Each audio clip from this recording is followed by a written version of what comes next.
लेकिन ये साला कर क्या रहा है यहाँ पे? বুকখান ফাটি যাচ্ছে রে। अरे कहना क्या चाहते हो? কিসের জন্য বুকখান ফাটি যাচ্ছে? বাড়ি গেলে মাইয়া গাইলাবে, তুই একলা একলা ঘুরি যাচ্ছিস। अच्छा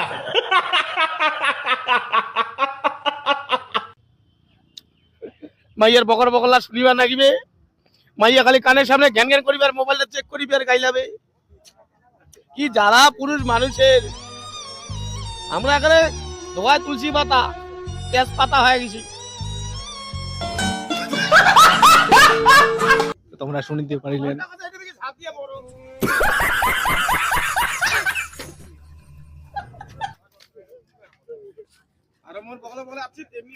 তোমরা শুনিবাই পারিলেন যে বুকখান ফাটিয়া যাচ্ছে বলে আমার अबे साले বাড়ি যা আগত কোটে কোটে গেছি মকর নিগাই নাই, তুই একলা একলা করেছেন।